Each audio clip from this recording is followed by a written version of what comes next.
अब आप यहाँ से गेरुआ से ट्रंप पर चले जाएंगे।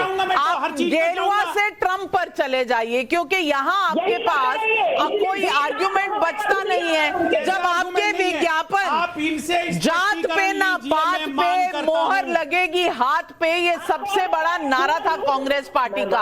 आज वो विज्ञापन श्रेष्ठ न्यूज एंकर नविका कुमार जी से मैं आशा करूंगा कि वो स्पष्टीकरण इस पे देंगे कि श्रीमती गांधी ने भगवान रामचंद्र जी के विषय में कोई टिप्पणी की ऐसी कि जो जनता को, देश को, धर्म को उनकी सरकार थी जिसने राम को काल्पनिक बताया था। अब आप कभी नहीं कहा, माफ कीजिएगा, सरकार ने कभी नहीं कहा। तब टूरिज्म मिनिस्टर अंबिका सोनी थी और उन्होंने माफी भी मांगी थी। आपको अगर इतिहास से आई उनका नाम कैसे लिया? सरकार उनकी थी भाई, सरकार वो कांग्रेस की अध्यक्ष थी। लेकिन अमीक जमाई जी, मेरा सवाल आपसे है, भगवा आतंक तो हमने सुना था, अब भगवा वस्त्रों से भी प्रॉब्लम हो गई है मल्लिकार्जुन खड़गे जी को, और अखिलेश जी को तो मठ में रहने वाले लोगों के बारे में उन्होंने जो जो कहा है शायद पूरा देश अब जानता है, याद कर चुका है। मैं पूछना चाहती हूं कि सेक्युलरिज्म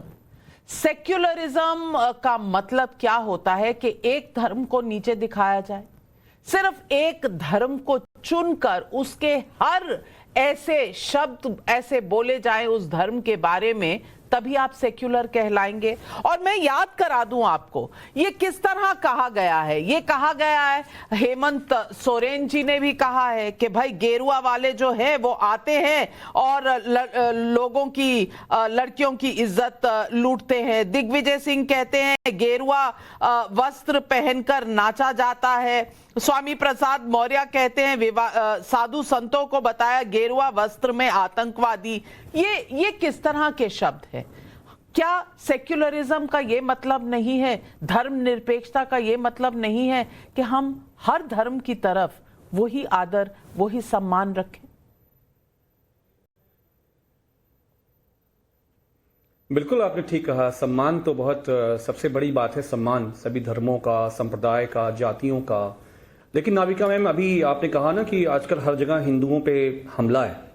हमारे यहाँ उत्तर प्रदेश में, और मेरे जिले से आते हैं, जगत गुरु रामभद्राचार्य जी, उनका हिंदू धर्म में बहुत सम्मान है।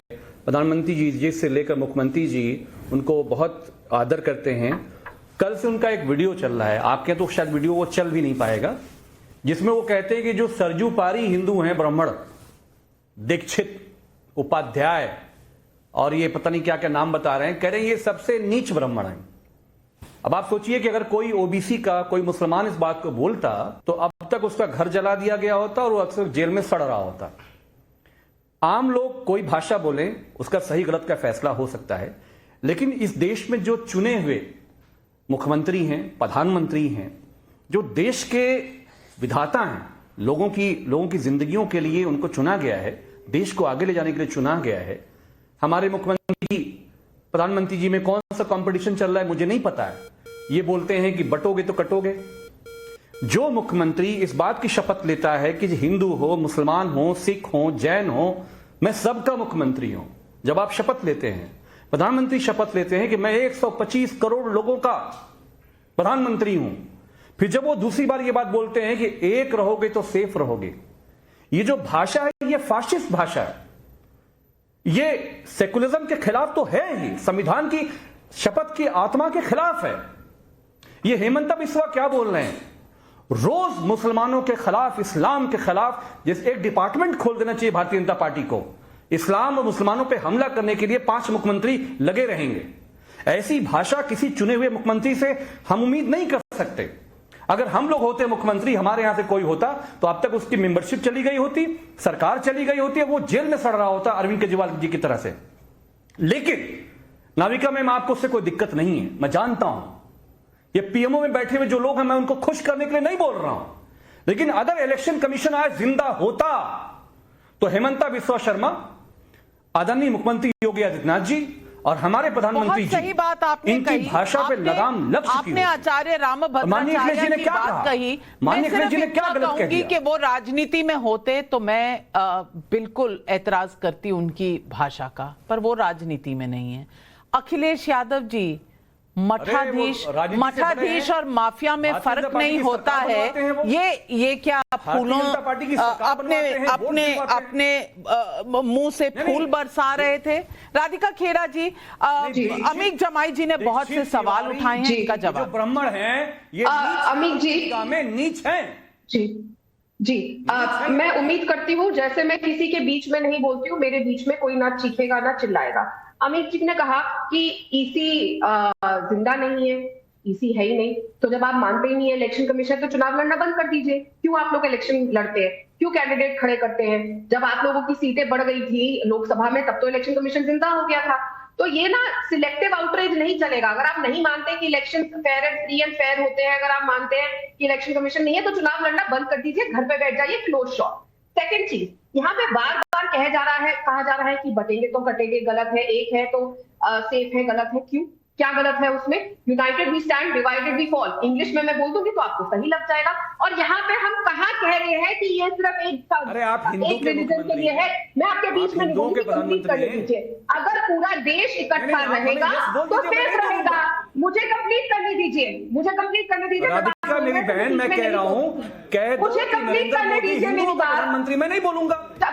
तो किसने बोला कौन था? हम तो पूरे देश के प्रधानमंत्री ये जरूर बता देना कि वो हिंदुओं के प्रधानमंत्री हैं या 125 करोड़ लोगों के। एक मिनट, जमाई साहब, मैं आपके बीच में नहीं बोली थी और बीच में टोकिए मत। अरे खैरात दे रहे हो, लाभ दे रहे हो, योजना का खैरात दे रहे हो, उतना हिंदू को मिलता है जितना मुसलमान को मिलता है। अरे खैरात देते हो, खैरात। तो वो उतना देश के गरीब लोगों को खैराती समझ रखा है। अच्छा, 125 करोड़ के प्रधानमंत्री हो या हिंदुओं के हो? जब गरीबों को राशन मिलता है तो उतना ही हिंदू को मिलता है जितना मुसलमान को मिलता है। लेकिन आप लोग जो तुष्टिकरण की राजनीति करते हैं, निकालो, 17 देश को खैरात दे रहे हो। आपका मैनिफेस्टो सिर्फ उलेमा की दिया हुआ नाम का, माफ कीजिएगा अगर आप मैनिफेस्टो है, लेकिन हमारा मैनिफेस्टो है महाराष्ट्र का मैनिफेस्टो। अमीक जमाई जी, आप खैरात की बात करते हैं तो बाकी राज्यों में जो आपका इंडी गठबंधन फ्रीबीज देता है वो खैरात नहीं है, वो खैरात नहीं कहलाती। अगर प्रधानमंत्री मोदी या बीजेपी दे दे तो वो खैरात हो जाती है। कमाल है भाई। मठाधीश और माफियों में फर्क नहीं होता, ये सही है, लेकिन बटेंगे तो कटेंगे गलत है।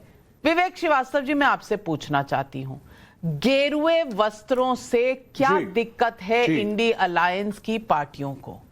क्या दिक्कत है हिंदू धर्म से, जहां कहा जाता है कि मठाधीश माफिया होते हैं, ज्यादा फर्क नहीं होता? क्यों यह कहा जाता है कि आतंकी हैं? क्यों? अगर कोई हिंदू धर्म को मानता हो तो वो आतंकी हो जाता है। पहले भगवा आतंक आया था, अब गेरुए वस्त्र नहीं चाहिए, सफेद वस्त्र चाहिए। अरे भैया, सफेद तो दिल होने चाहिए, काला दिल सफेद वस्त्र से क्या फर्क पड़ता है?